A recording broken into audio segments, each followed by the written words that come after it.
everyone, perkenalkan namaku Amalia Anissa dari Manajemen UGM Angkatan 2019. Pada kesempatan kali ini, aku akan sharing tentang pengalaman magangku di Kementerian Keuangan Republik Indonesia. Selain itu, aku juga akan sharing hasil coaching session yang aku sudah laksanakan selama 4 kali bersama Ibu Rizky Sitanovanti dalam mata kuliah Soft Skill X Leadership and Communication FEB UGM.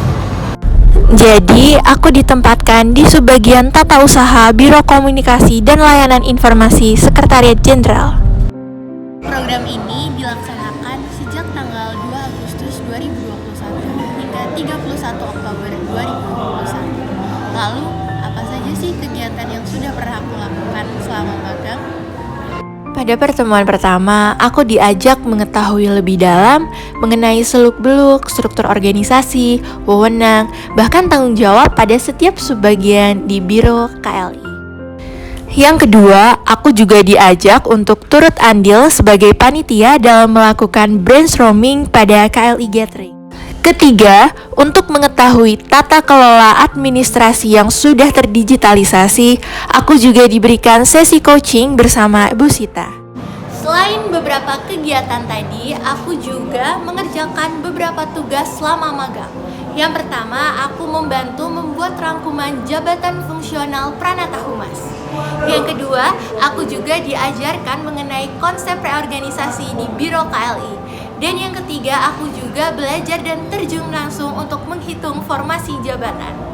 2 bulan program magangku ini memberikan pembelajaran bahwa sekalipun di instansi publik, tetapi kekeluargaan antar karyawan, kebebasan berekspresi, serta profesionalitas tetap dapat dilaksanakan. Beralih kepada hasil penyampaian coaching, aku memilih Ibu Rizky Sitanovanti sebagai mentor.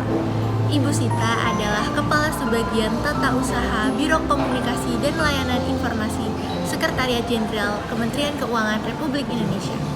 Beliau sudah bekerja selama 16 tahun. Menempuh pendidikan S1 Hukum di Universitas Brawijaya, kemudian beliau meneruskan Master Degree on Public Administration di Australia National University. Highlight yang aku dapatkan selama proses wawancara coaching adalah bagaimana pendapat Bu Sita tentang seorang leader yang visioner dan profesional, tetapi tetap mementingkan kepentingan bersama. Leader itu dibedakan dari manajer, dari pekerja itu karena visinya gitu. Dia itu mampu memiliki visi, mampu memiliki pandangan di masa depan, bagaimana cara membawa organisasi ini, bagaimana cara melakukan sesuatu yang out of the box gitu, yang nggak dimiliki oleh orang yang lain. Nah, itu menurut saya kapasitas leader yang paling esensial. Lalu, bagaimana visi tersebut bila diterapkan di lingkungan Kementerian Keuangan? Ya visi yang kita bangun itu, apalagi kita bekerja di instansi publik, adalah sebagaimana sebaik-baiknya untuk memberikan layanan kepada masyarakat. Nah, itu kayaknya sih kalau misalnya saya observe, itu adalah yang menjadi nadinya program inisiatif transformasi, inisiatif reform yang ada di Kementerian Keuangan adalah untuk memberikan layanan yang terbaik kepada masyarakat gitu. Jadi kita mempermudah ease of doing business gitu, kita mempercepat layanan, kemudian segala otomasi dilaksanakan, transparansi, layanan informasi yang ada di Biro KLI, yang macam-macam kanalnya itu gunanya adalah untuk mempermudah masyarakat. Dengan demikian, pola kepemimpinan yang diterapkan oleh Bu Sita disebut Servant Visionary Leadership. Jadi, Servant Visionary Leadership adalah gaya kepemimpinan yang memiliki visi yang jelas, namun tetap mengutamakan kepentingan dan aspirasi anggotanya. Dalam menerapkan Servant Visionary Leadership, menurut Bu Sita, kunci utamanya adalah memberikan bobot kerja yang sesuai dengan kapasitas setiap karyawannya. Selain itu, hubungan interpersonal antar karyawan harus terjalin dengan baik. Hal ini diwujudkan dengan dialog kinerja setiap triwulan. Selain itu, ada juga pertemuan rutin yang dilaksanakan setiap minggunya. Dan terakhir juga dilakukan absensi beserta keterangan sehat atau sakit pada setiap harinya. Lalu, dalam lingkup organisasi, bagaimana cara leader menghadapi permasalahan miscommunication antar anggotanya? Nah, yang kayak begini ini akhirnya kita kumpulin timnya yang memberikan layanan kepada pimpinan itu, kita kumpulin case-nya seperti ini gitu, kayaknya ini terjadi karena ada miskomunikasi gitu. Jadi kalau kita make sure bahwa kalau misalnya ada apa-apa, kalian tuh bisa cerita, kalau nggak sama satu sama lain ya bisa cerita sama kita atau sama saya atau sama Pak Anang gitu. Jadi itu sih mungkin salah satu cara untuk mengatasi hambatan komunikasi.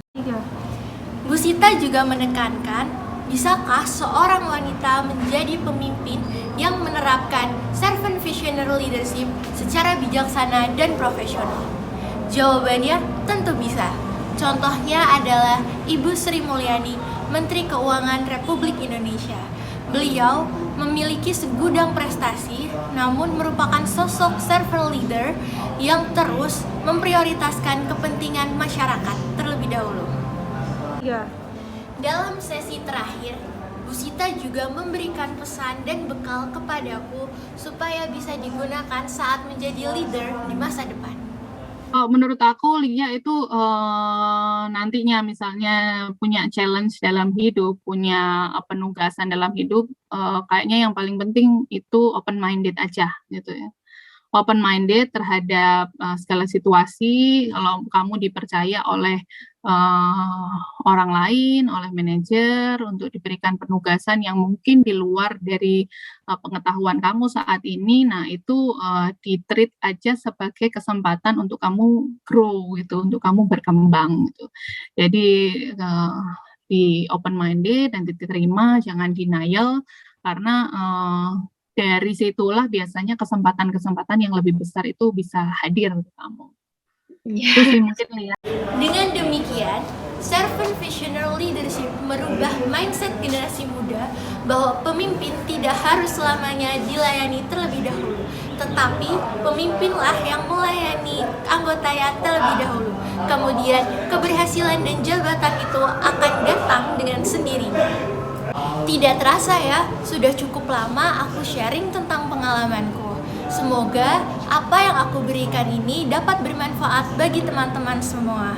Sekian dan terima kasih. See you.